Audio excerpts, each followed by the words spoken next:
Hello, thank you for joining me once again.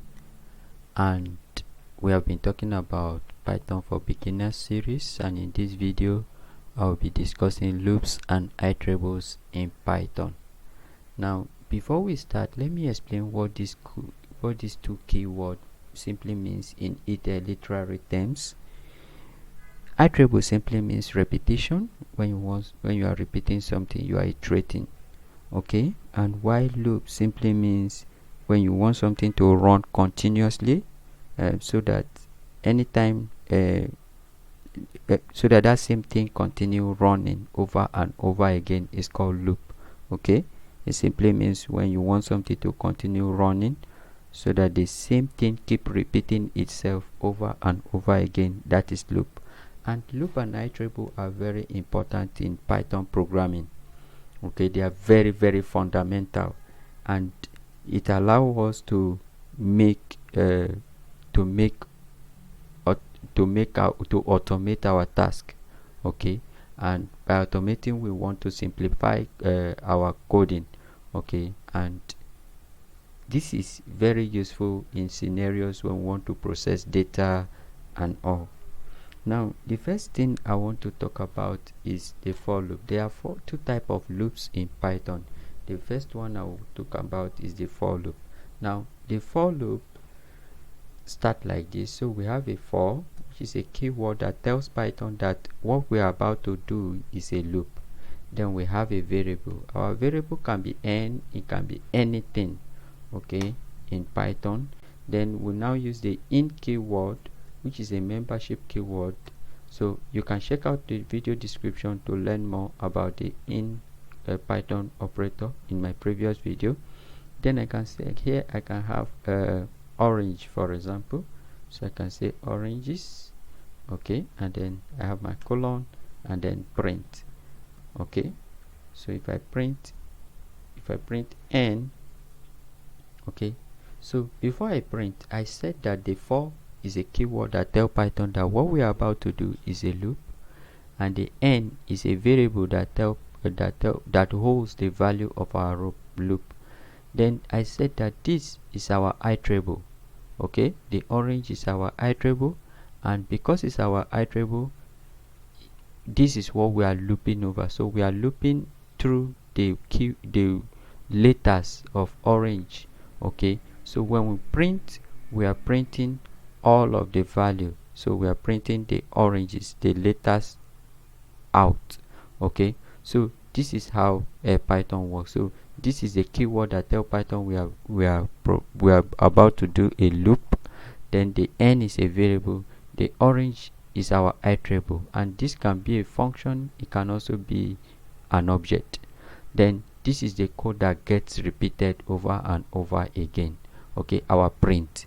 Now if we now move further to now say, okay, we want to loop through a list. How to loop through a list? To loop through a list is like this. So we have a variable that holds our list. So we can say names, which should be equal to, then we have a list, and then we can say John, Mike, Godwin. Yes, you can have double quote and single quote in Python. It all means the same thing. Godwin,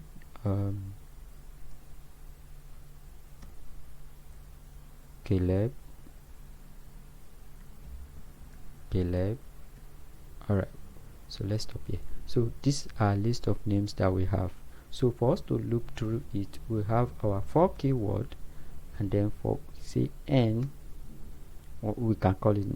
So since this is plural, let's make this singular. So we say name in names. Okay, let's add x. So then we'll now print our name variable. So we say print name. Okay, print name.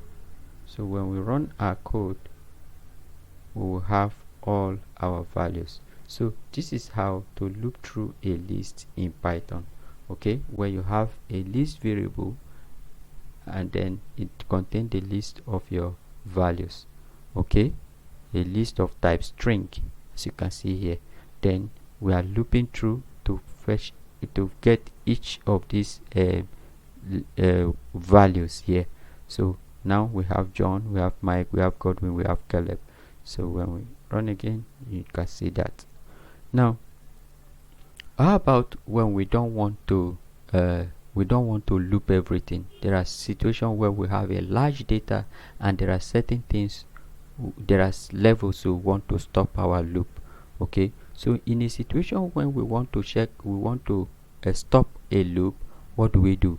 We use the keyword called break. So how do we use it in a for loop? So we can have a condition that checks that specify where we want to stop. So in this case, let's say we want to stop at Godwin. So we'll now say if name equal to Godwin. Okay, then we want to print, we want to break and print n. So we'll break here. Oh sorry, let me take this back. Alright, so when we now run it, okay, we are now having Mike and John and Mike. Why? Because once we get to Godwin, the code break. So this is how to use the break keyword in Python. Okay, so once our code gets to Godwin, the loop stop. Okay, so this is what the break keyword does. It stops the loop at the point we specify with our condition here, with our if condition here. Now how about if we want a situation where we want the code to continue? Okay, it skips a particular value and move to the next one because we don't want to manage, or we don't need that value. So in such a situation, we can say for G, permit me to use that, in names. Okay, in names, then we can now check for where we want to stop. So permit me to also comment this out. So comment this out. I'm still using this list. So I want to say that when it gets to, it should skip Mike and print the rest. So for it to skip Mike, I need to do something. So I will need to say if G equal to, remember that G is a variable, you can name it anytime. Okay, anything you want. So we can say G equal to Mike. So we can say Mike. Then we have our continue keyword, and then we have our print.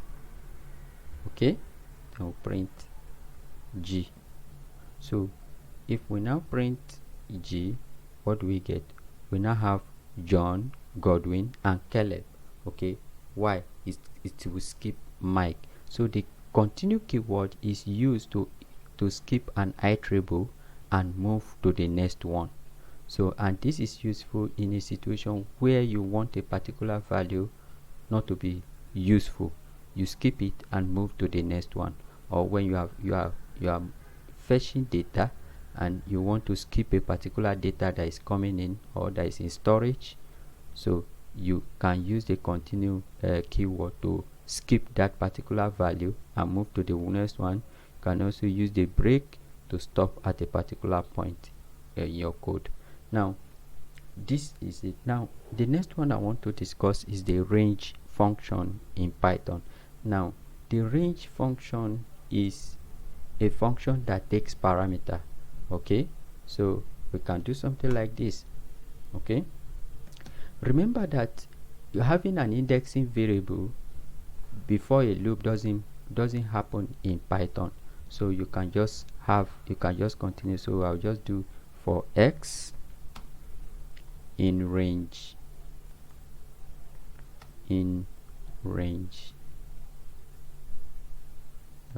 let's say range, then in range 6. So by default, what this do, let me print. So by default, what this do is to is going to print from 0 to 5 for us. Okay, so and why this is possible is because the range function takes a parameter where it start, where it stop. Okay, it takes a parameter start, stop, and the step. Okay, so here, but because we do not provide the starting point, the step point, the stop point, and the step point is going to just loop everything. So if we do something like this, it's going to print 0 1 2 3 4 5 for us. So it start from 0 and end with 5. But no, let's want to start from 2. It should start from 2 for us. So it takes the parameter of the starting position in this case. So we are starting from 2. So if it's starting from 2, and then it's going to print 2 3 4 5 for us. Okay, why? Because it's starting from 2. Okay, we can also say it should start from 4. So that means we are going to have 2 values. So it's going to tell us 4 and 6. Why? Because the gap between 4 and 6 is just 2. Okay, now so now we have a starting point and we have a stopping point in this case. Okay, now we can also add step. Okay, we can also add the step. So in this case, we can say it should stop, it should jump to 4. Let's say 4 for example, and when we run, it's going to give us 4. Okay, why? Because we said that it should skip, it should start at 4, stop at 6, but jump to 4. Okay, so it's going to return 4 for us because that is where it's jumping to. So if we also make it a 5 for example, it's going to give us a 4. Okay, why? Because that is the starting position here. Okay, so this is how the range functions happen in Python. So the Python range function takes parameter, and the parameter take the first one. The first parameter is the start, the middle is the stop, and the last one is the step. Okay, so it jump to this step whenever this code run. Okay, if you have any question or comment, always remember to put it down in the comment section below. Alright, so let's move forward. Then if we want to do we want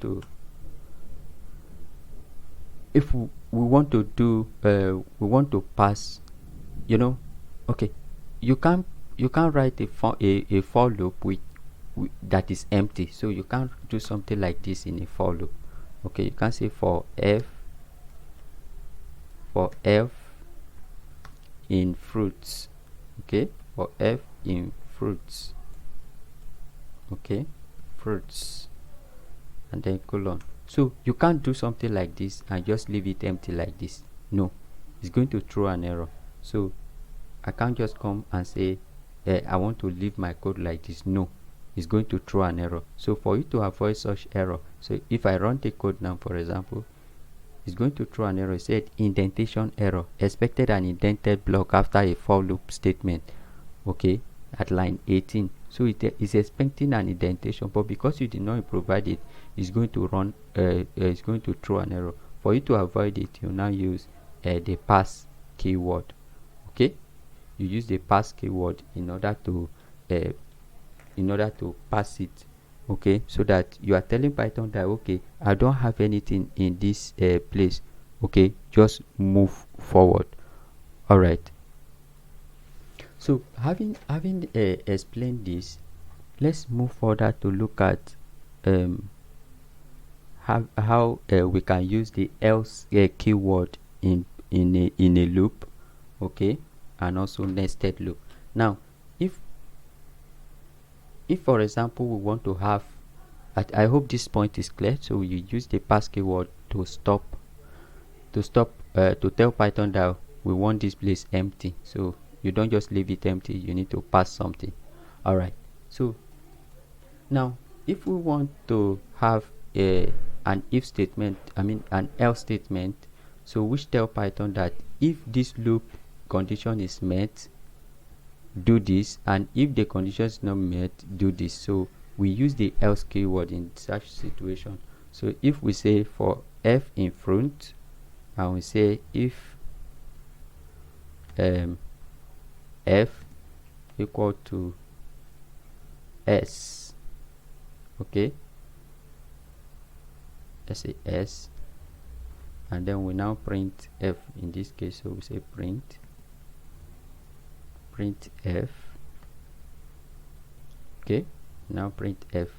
Okay, so if we run this code, we have our s printed. Why? Because there's s in existence here. Okay, so we can also make it its. So let's say its. So we can say its. It's. So is there any word like that in this loop? Is it okay? So run again. Am I getting that? All right, so we can look for a particular letter then. So let's just look for f. Okay, and it prints f for us. So else, so in a situation where it is not equal to that, what should happen? So we now have our else keyword. Okay, so we use the else keyword to say that, okay, what you are looking for is not here. So we say we'll print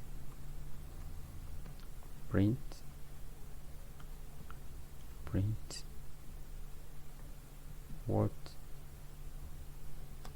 you are looking for is not here.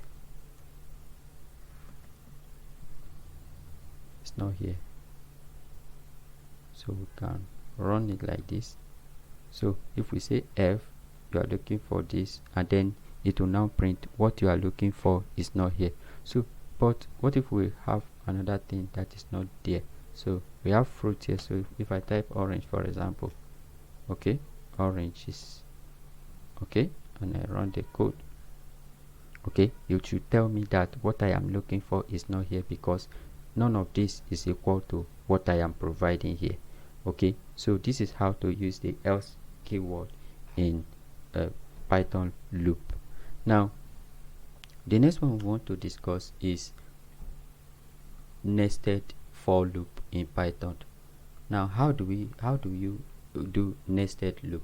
Okay, just the same way I discussed in my previous video about nested if statement, you can also do a nested for loop. So where we have, so for understanding sake, I'll start with the basics. So I'll say for n in what do I do here? Okay, let me make it a letter. So I'll just say O. Okay, and then I'll say for m in n. Okay, so I'll say n. So I'll print, so I'll now print n comma m. Okay, so when I print this, it's going to print o n. Okay, so this, the outer loop gets executed first, and followed by the second the inner loop, which is the second the nested loop. So but what if I add another letter? So here I'm adding on, which is for on, and I'm adding o here, which is no. So if I run it, so anytime this o is running, oh, let me change this for clarity's sake. So let me make it here ye. So all right, so anytime our o get printed, y get printed. So our on will get printed, will get run twice. So each time that thing is running, is printing each of this letter. So the o will run and print, the outer loop will run and print o, and the inner loop will run and print y. The outer loop will run again and print o, the inner loop will run again and print e. So the same thing, the outer loop will run and print n, the inner loop will run and print y. So at every point that the outer loop is running, so the outer loop is running twice while the inner loop is running once. Why? Because it's an outer loop, it needs to come to run over again. So each time this code run, the outer loop run twice and then the inner loop run once. Okay, so the O get printed, so it run once and check, okay, there's Y, it gets Y printed. It run again and print O again and check and say, oh, there's still E, and get E printed. So and then the Y, the Y also the N also get printed, the Y get printed. So this is how the nested loop works in Python. So each time the outer loop is twice working ahead more than the inner loop. Okay, and this is very useful in situation where you want to have multiple operations happening. Okay, all right. Now, having discussed this, the next one I would like us to discuss is the while loop. Okay, the while loop. Now, the while loop, one thing you must know about the while loop is that it takes an indexing. And what do we even mean by a while loop? So what the while loop does is that it allows us to execute a set of statement as long as the condition is true. So we can come here and say, so we need an indexing variable.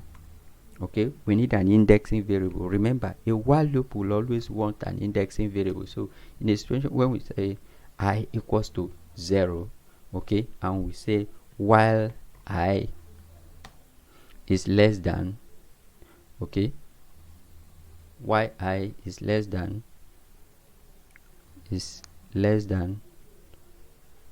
or equal to, let's say 6, okay, let's make it 5, okay, while I,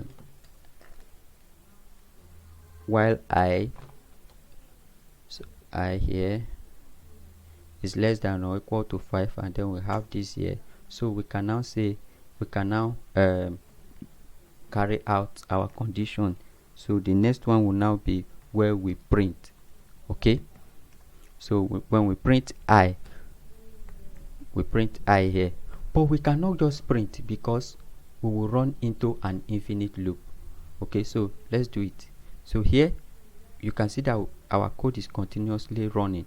This is not supposed to be so. So for us to stop an infinite loop, there has to be an increment. Okay, we need to increase our I anytime this loop is running. So how do we do that? So we now say I plus equal to 1. So with this, we are now saying that we are now making sure that our loop does not run into an infinite loop. So when we print, it's going to print 0, 1, 2, 3, 4, 5 for us. Okay, now if we want to print it from 1, for example, we can change this to 1, and then we can print, and it start from 1 to 5 for us. Okay, so but remember that if you don't have your increment, you are always going to run into an infinite loop. Always remember that. Okay, it's going to run into an infinite loop. Now let's move further to apply what we did in the for loop. So we can also use the break keyword and the continue keyword in a while loop. Okay, so in this case, if we now say that if we want to check, okay, so we can bring our break here. Okay, so while I is less than or equal to 5, we are printing I. Okay, but instead of that, we can just have our if statement that we check where the code we want the code to break. So we can say if I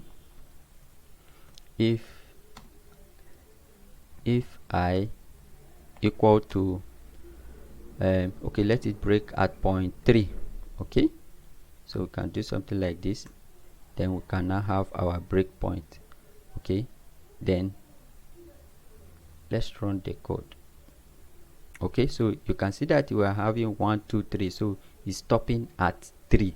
Okay, and the reason is because while while I is less than or equal to 5, we are printing I. So if I is equal to 3, so we are now making a condition that once you get to 3, okay, stop the break, stop the code, okay, stop the code from running, stop the loop from running. So and then we now increase our I by 1. So that is what we are doing here. So this is how to use the break keyword in a while loop. We can also do the same with continue. Okay, can also do the same with continue.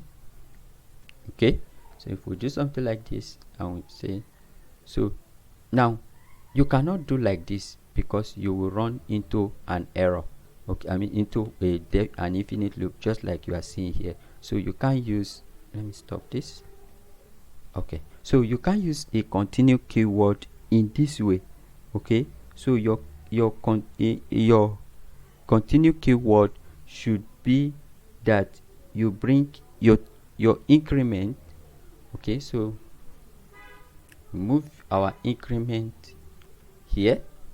Okay, so we are increasing it, okay, and then checking, okay, and checking for the value where we want the code to continue, I mean to skip, and then we are now printing. Okay, so if we now run our code, so it's now skipping 3 now, so we now have 2, 3, 4, 5. So I have said that for us to stop running into an infinite loop, we need to reorganize our code. So while I is less than or equal to 5, we are incrementing I, and then checking that I is equals to 3 where we want it to skip. So and then we can now have our continue keyword. But in a situation where we now have our increment before the continue, we will always run into an infinite loop. But with this, we are secured. So once we leave, we run, we now have 2, 4, 5, 6. Okay, then this is how the for loop and the while loop works in Python. If you have any question, you have comment, kindly drop it in the comment section, and I'll be happy to listen and hear from you. Okay, so you can subscribe, share, and like this video if it makes sense to you. Thank you so much. My name remains Jacob.